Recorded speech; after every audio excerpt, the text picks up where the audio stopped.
record this? Oh. Ja, da sitter vi i kinosalen rett etter at Bill Evans har gitt oss en fantastisk konsert. Og Bill Evans, you gave us a marvelous concert. Thank you. And now I want to test you. This is a blindfold test. Oh, okay. Are you ready? Yes, I'm ready.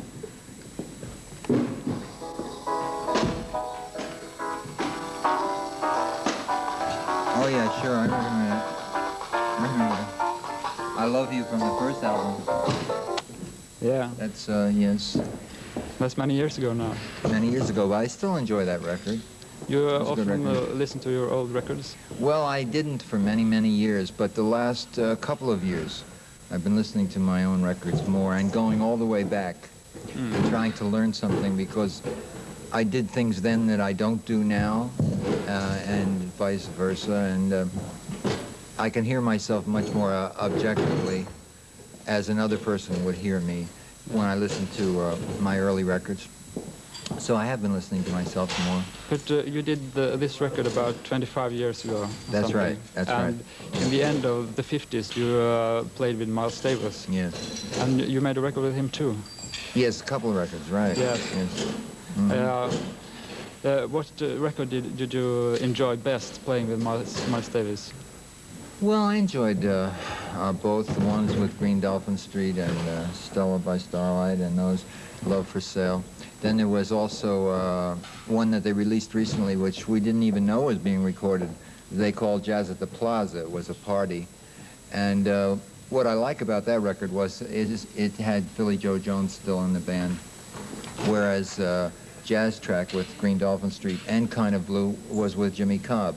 Yeah. So this was an indication of how the band sounded with Philly Joe and how the band sounded with Jimmy Cobb. Of course, Kind of Blue was the most popular of the three albums. But how was, I heard it was you made Kind of Blue in one day in studio. Yes, that's right. Very quickly. Was that a special experience for you? Well, yeah, of course, anytime you play with musicians like that, it's a special experience. But I think we all just do our professional best. And perhaps that day, the chemistry was maybe a little better than usual or something, because that you can't predict. What you can do is to be a good professional, always do a good job, and sometimes things come together so that it's even a little better than professional. You know. You have contact with Miles Davis these days? Some. Yeah.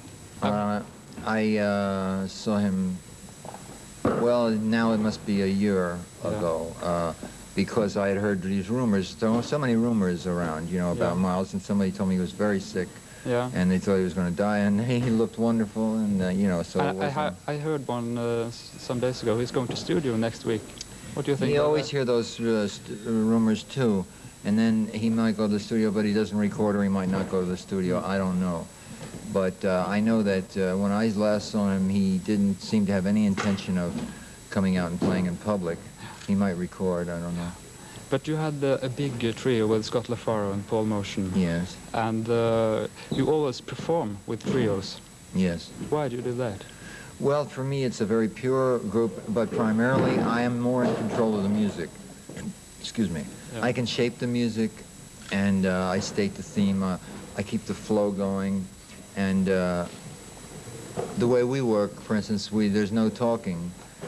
It's all done musically, indications, and it becomes a totally musical experience for the group and also the audience. So that's one of the main reasons. If I just added one horn, now I enjoy playing with horns. I record with horns frequently, but that's the main reason. Even if I use one horn, it changes that whole concept.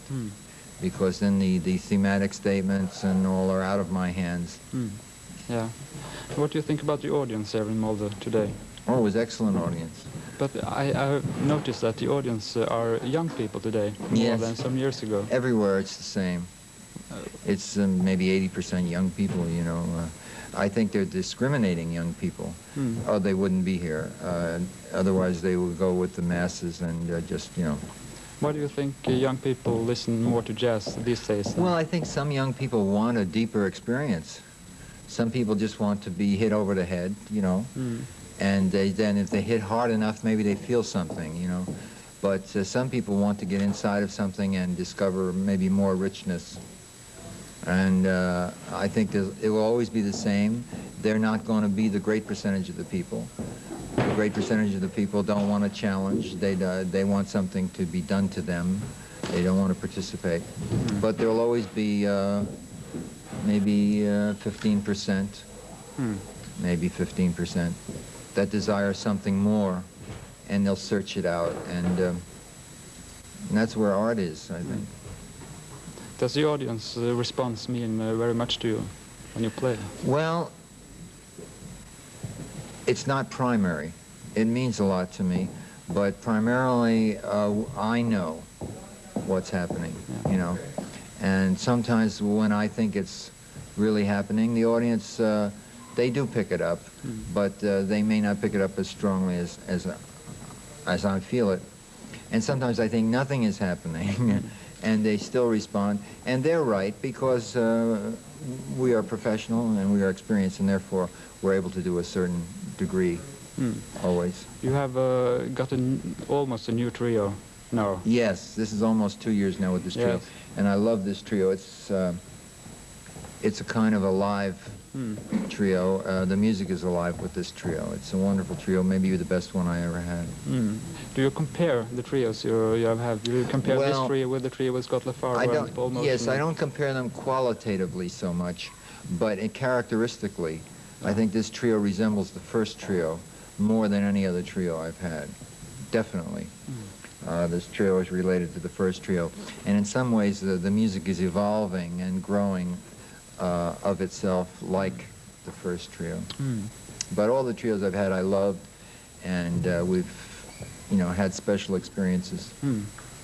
I think I'd run yeah, it's been very nice talking to you. Thank you. Now you're laughing on the covers of your records. It's only the serious man. I know. Well, that's what they picture. You know, they picture me that way. So if there's 4 pictures and 3 are smiling and 1 is serious, they take the serious one. You know, so. But yeah. We have to run to catch a plane, I'm afraid. Yeah, you have to catch a plane, and you have to go to Italy, and I want to thank you very much. Thank you. Okay. Mind sit for 2 seconds? I really have to go. Didn't you have a chance during all of that?